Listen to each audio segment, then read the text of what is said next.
Hello friends, આજે આપણે જોઈશું છો એવી કિચન ટિપ્સ જે આપણા કામને પણ આસાન બનાવશે અને આપણો સમય પણ બચાવશે. તો ચાલો વિડીયોની શરૂઆત કરીએ.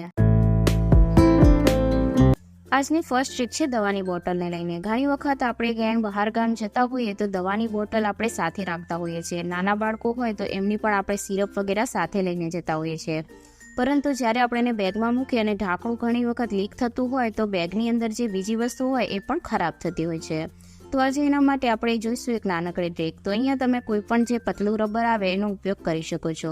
આ રબરને આપણે આ રીતનું જે કેપ છે એની અંદર આ રીતના પહેરાવી દેવાનું છે. તો અહીંયા આપણે 2 આંટી છે એને લગાવી દઈશું. જ્યાં સુધી જે બોટલ છે એના ઉપર એકદમ ફિટ થઈ જાય ત્યાં સુધી આપણે અહીંયા આંટી લગાવવાની છે.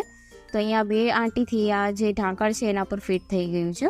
તો બસ હવે આપણે એને ઢાંકણને એકદમ ટાઈટલી ક્લોઝ કરી દઈશું. આ રીતના કરવાથી જે સિરપ છે બિલકુલ પણ ઢળશે નહીં અને આપણી બેગની અંદર કોઈ પણ બીજી વસ્તુ પણ આપણે સાથે મૂકેલી હશે તો એ પણ ખરાબ નહીં થાય.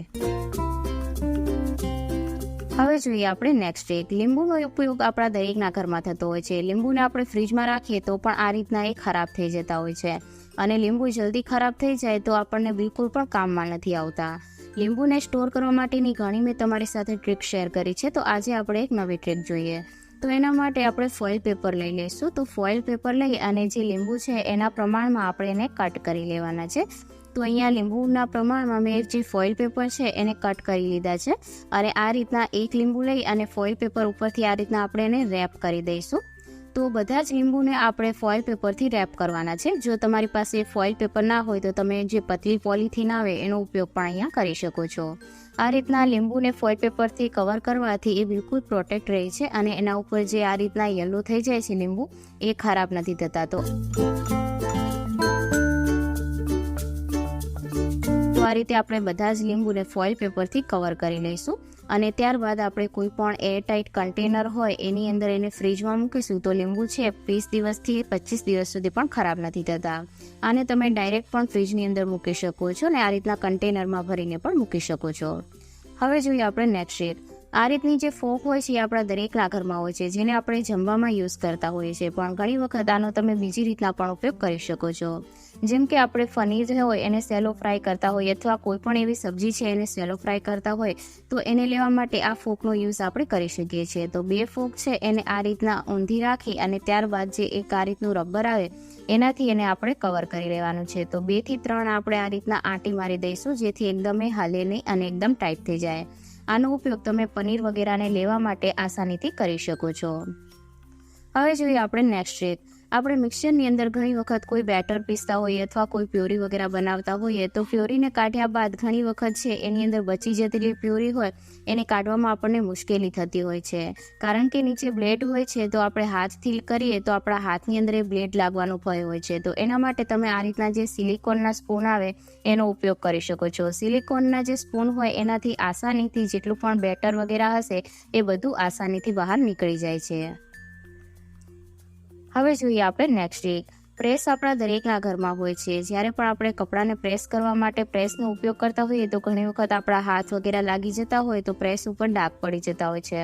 ખાસ કરીને જે આ રીતના વ્હાઇટ કલરની પ્રેસ આવે છે એની ઉપર જલ્દીથી ખરાબ ડાઘો પડી જતા હોય છે. તો એને ક્લીન કરવા માટેની આજે આપણે એક ટ્રીક જોઈશું. તો એના માટે આપણે કોઈ પણ એક ખરાબ બ્રશ લઈ લઈશું જે આપણા ઘરની અંદર કોઈ પણ વેસ્ટ પડ્યું હોય.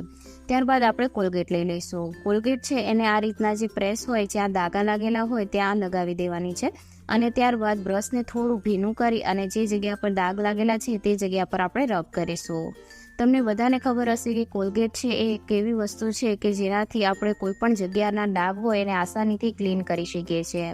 પ્રેસ વગેરે હોય અથવા તો તમારા જે કોઈ પણ શૂઝ વગેરે હોય કે જે વ્હાઇટ હોય એના ઉપર પણ જો ડાઘ લાગી ગયા હોય તો કોલગેટથી એ આસાનીથી ક્લીન થઈ જાય છે.